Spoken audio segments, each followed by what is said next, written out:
Hey, welcome back to Branching Out. I'm Curtis Hanlon. Today I want to put in a quince. So we're gonna go plant a quince. This is one of my quince trees. I have one of three.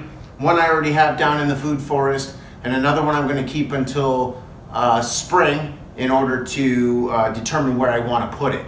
So this thing's basically going into dormancy right now. They say the best time to plant a quince tree is between November and March, which is kind of weird because you don't really plant anything in January or February because the ground's so hard. But right now the ground is still semi-soft and it's just starting to get cold up here in southern Ontario.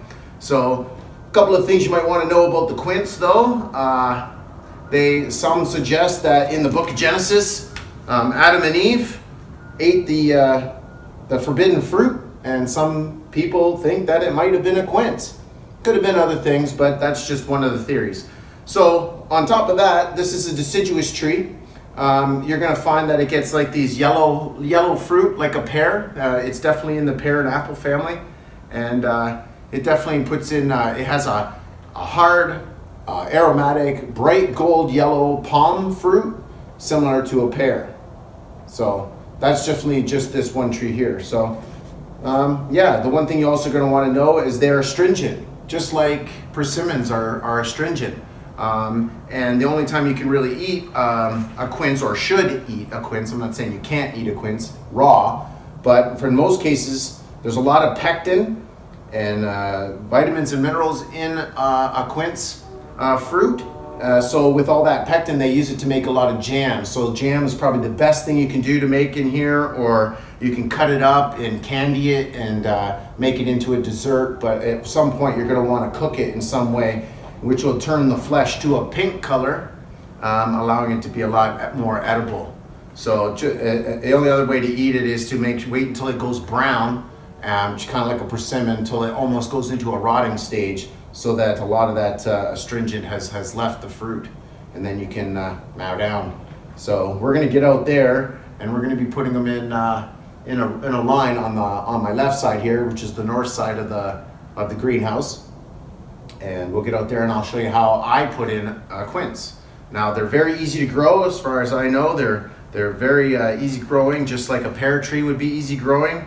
And yeah.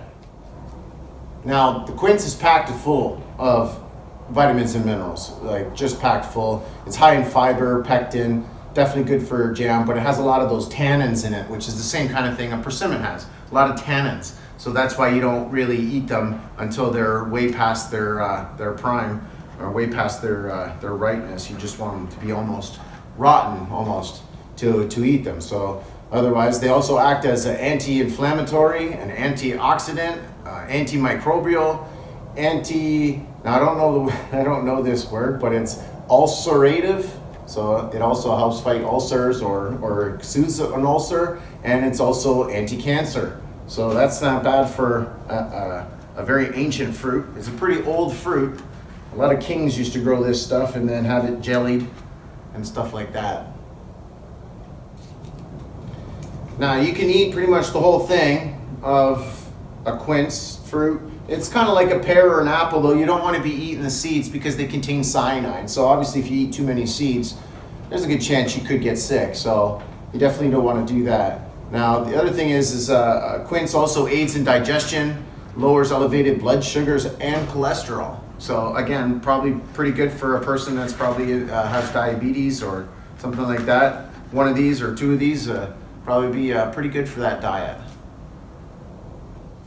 So one of the other things too you want to know about quince is that they're susceptible to frost. So the flowers come out really early, so probably in March, maybe early April.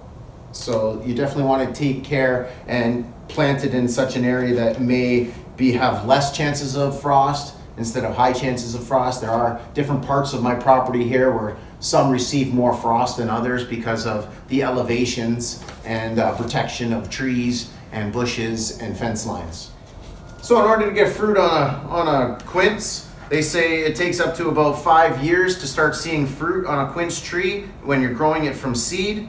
This thing is obviously already a year or two old, I believe. I grew it all this year, and it was only this big. Now it's this big. I bought it from Zero Fox Tree Corp in BC. They sell a lot of bare root stuff, so this was my first year doing bare roots, and everything seemed to work out pretty good, except for the animals eating one of my persimmon. So we won't be getting too many of these. I got 3 of them. I think that's plenty to have in your food forest, considering the astringents that's in it. I definitely want to be careful on what kind of fruit I want to be able to just eat right away. I don't want to have to do special things to it, so that's why I don't have many of the quince or many of the persimmon. But I will have a few, because I definitely want to have a variety in our food forest. So we just want to do that. It's definitely going to be a hard sour fruit, as it could be also bitter when it's not quite rotting or into its rotting stage where it's ready to go. And it's just very high in vitamins and minerals. So other than that being said, these are my little cheat notes. I always need little cheat notes. But other than that being said, we're going to take this out there, and I'm going to show you where I'm going to put it in my next line or guild of fruit trees. So let's get on out there and we'll show you how it's done. All right, we found the location. That was kind of the first step. Getting the location. The second step, we're going to dig a hole twice as big as the pot and as deep. So I'm 10 foot, roughly 5 large paces from the last tree, and there is a fruit tree line going down this way. So again, I already have a pear and an apple, so I was debating on whether I wanted to put another quince in here, which is like a pear, but we're going to do it anyways. Again, we're not going to have too many, and then the rest of the line will probably be filled in with cherry or plum. So let's get that hole dug and get that pot in the hole. All right, so here we are. We got her in the ground. She kind of loosened up on me. She doesn't have a huge root ball on this one. It's, like I said, it's only been growing for this summer. So again, here's some of the clay that came off the bottom. So we went down about 8 inches and then started getting that. But what we're gonna do is use some of the stuff on the top, which is a lot more broken up. You can see it's got a little nitrogen in there. It's got some castings and stuff like that in there. And then we're gonna grab some of this. And we're just gonna break this up from an old pot here and put that in there to fill in the gaps. So what you wanna do is get it in here, and then we're definitely gonna wanna tamp it down. You're gonna wanna pack all that dirt in there so there's no air spaces. You don't want it to, the roots to try and dry out in the ground like that, so we're definitely gonna pay attention to that. So let's get some of this in here. Let's get her packed up. Throw that in there too, break her up a little bit. I got some perlite in this one, which is good. And again, it's good to just fill in those little spots in the bottom where you first put it in, like that. You see it's all packed in the kind of the sides there and no gap. And then the rest of it here, we'll grab some of this heavier stuff and put it on the top here. So let's finish that up and we'll show you the end and we'll conclude for today. All right, so here we are, just scraping up some of this stuff and spreading it out a little bit. That's all it is. It's all been tamped down.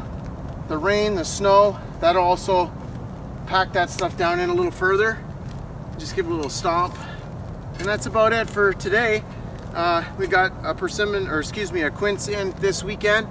So if you like this video, don't forget to hit that thumbs up down there. Share it with your friends, and please subscribe. I'm definitely going to keep doing this every week, so come back next week and be safe. We'll see you next weekend.